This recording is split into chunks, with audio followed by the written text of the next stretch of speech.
वालेकुम रहमतुल्लाह। अज़ान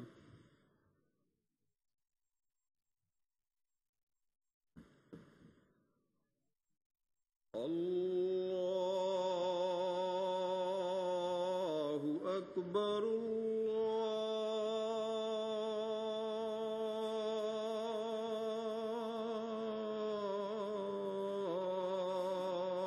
अल्लाहु अकबर अल्लाहु अकबर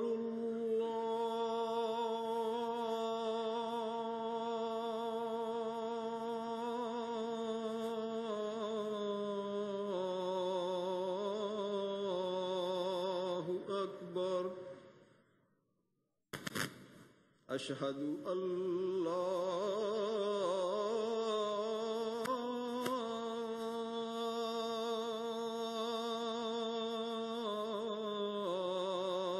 इलाहा इल्लल्लाह। अशहदु अल्ला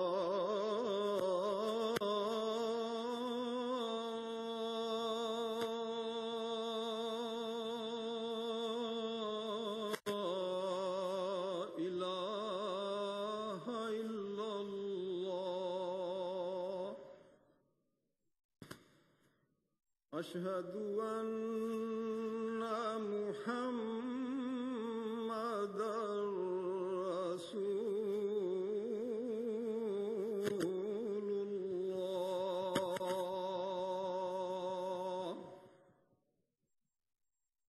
अशहदु अन्ना मुहम्मदर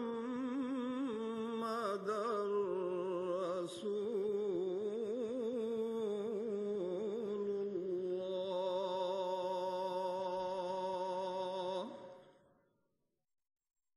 हय्या अलस्सलाह।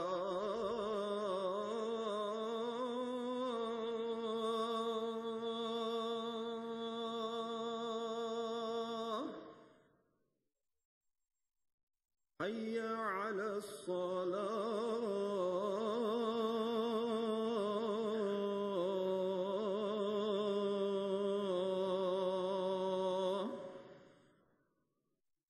हय्या अलल फलाह।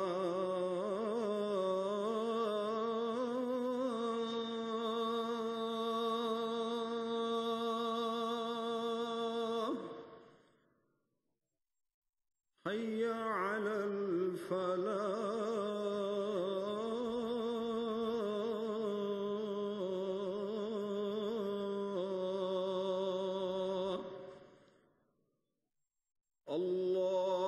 अल्लाहु अकबर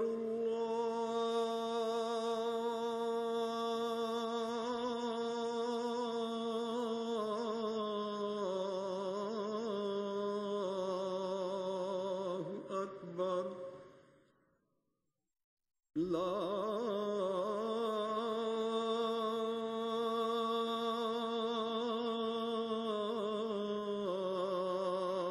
इलाहा इल्लल्लाह।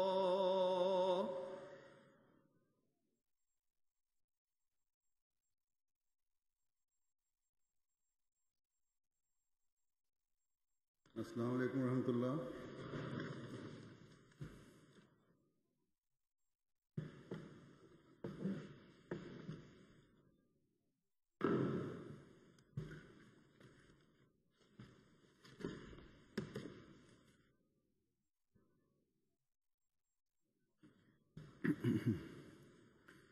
أشهد أن لا إله إلا الله وحده لا شريك له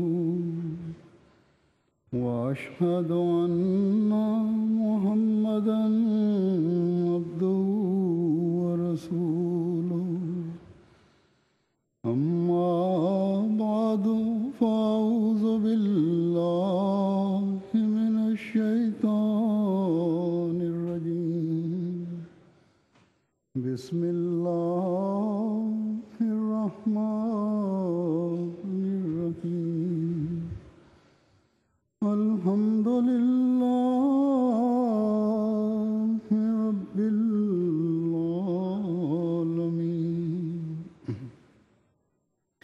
الرحمن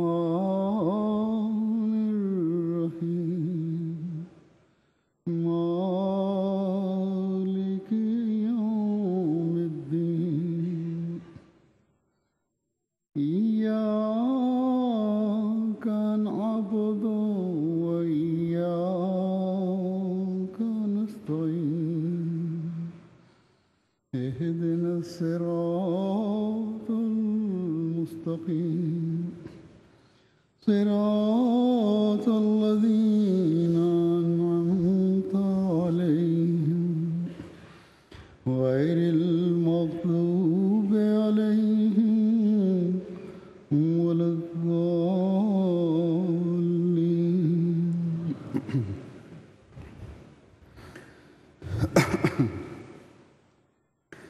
अल्हम्दुलिल्लाह, आज जमात अहमदिया जर्मनी का जलसा सालाना मेरे इस खुतबे के साथ शुरू हो रहा है। ये जलसे भी एक ख़ास मकसद लिए हुए होते हैं, जिसका हज़रत मसीह मौऊद अलैहिस्सलाम ने अपनी तारीरात और इश्तिहारात में ज़िक्र फरमाया है। और वो बातें या मकासद जिनके लिए आपने जलसे का एहतमाम फरमाया, इनमें से एक तो ये है कि दीनी फ़ायदा उठाने का मौका मिले, खुदा ताला की मार्फत महज उसके फजल से बढ़े और बढ़ाने की तौफीक मिले। तीसरे ये कि आपस में मोहब्बत, प्यार, अखुवत और भाईचारा बढ़े। और चौथे ये कि तबलीगी सरगर्मियों की तरफ तवज्जो पैदा हो। बस आप में से हर एक इन मकासद को सामने रखे और हज़रत मसीह मौऊद अलैहिस्सलाम की दुआओं के तुफ़ैल जो रूहानी माहौल में मुयस्सर आया है, और इस माहौल को पैदा करने की कोशिश भी की जाती है। यहाँ के प्रोग्राम ऐसे बनाए जाते हैं कि माहौल पैदा हो। प्रोग्रामों में इबादत की तरफ भी तवज्जो दिलाई जाती है। फ़र्ज़ नमाज़ों के साथ तहज्जुद का भी इंतज़ाम है, ताकि वो जिनके लिए इनफरादी तौर पर तहज्जुद पढ़ना मुश्किल है, उठना मुश्किल है, इज्तिमाई तहज्जुद से फ़ायदा उठाते हुए उसमें शामिल हों इन 3 दिनों में। और अल्लाह ताला के फ़ज़ल और रहमत से ऐन मुमकिन है कि अगर इनमें वो संजीदगी से दुआएं करें तो बहुत सौ को फिर तहज्जुद मुस्तकिल पढ़ने की आदत भी पड़ जाए। नवाफिल की तरफ तवज्जो पैदा हो, ज़िक्र इलाही की तरफ तवज्जो पैदा हो, क्योंकि एक अहमदी से इस माहौल में, ये जलसे का माहौल है, ये तवक्को की जाती है कि इन दिनों में जहाँ वो दीनी बातें सुनकर दीनी इल्म बेहतर करने की कोशिश करे, अपनी दीनी और रूहानी हालत को संवारते हुए खुदा ताला की मार्फत में बढ़ने की कोशिश करे। और खुदा ताला की मार्फत में बढ़ने के लिए इबादत और ज़िक्र इलाही बहुत अहम है। जब एक कोशिश से ये की जाए तो खुदा ताला के फ़ज़लों को जज़्ब करते हुए मार्फत इलाही में तरक्की का बायस होती है। बस ये मार्फत इलाही है जो अल्लाह ताला के बंदों के हुकूक़ की अदायगी की तरफ भी तवज्जो दिलाती है, आपस में मोहब्बत और प्यार की फ़ज़ा भी पैदा करती है, ये इस तरह तवज्जो दिलाती है, और एक तड़प के साथ अल्लाह ताला के पैगाम को पहुँचाने की तरफ भी तवज्जो दिलाती है, और इंसानियत को उससे फैज़ याब करने के लिए दुआओं की तरफ भी माइल करती है। ये सब कुछ बेशक खुदा ताला के फजल से मिलता है, लेकिन इसके हसूल के लिए खुदा ताला ने हमें कोशिश करने की तरफ तवज्जो दिलाई है। अल्लाह ताला ने ये नहीं फरमाया कि मैं पहल करते हुए तुम्हारी हालतों को संवारूंगा, बल्कि हज़रत सल्लल्लाहु अलैहि वसल्लम के ज़रिए हमें खुदा ताला का यही पैगाम मिला है और कुरान करीम ने भी, कि तुम एक कदम आओ मैं 2 कदम बढ़ूंगा, तुम चल कर आओ मैं दौड़ कर आऊँगा।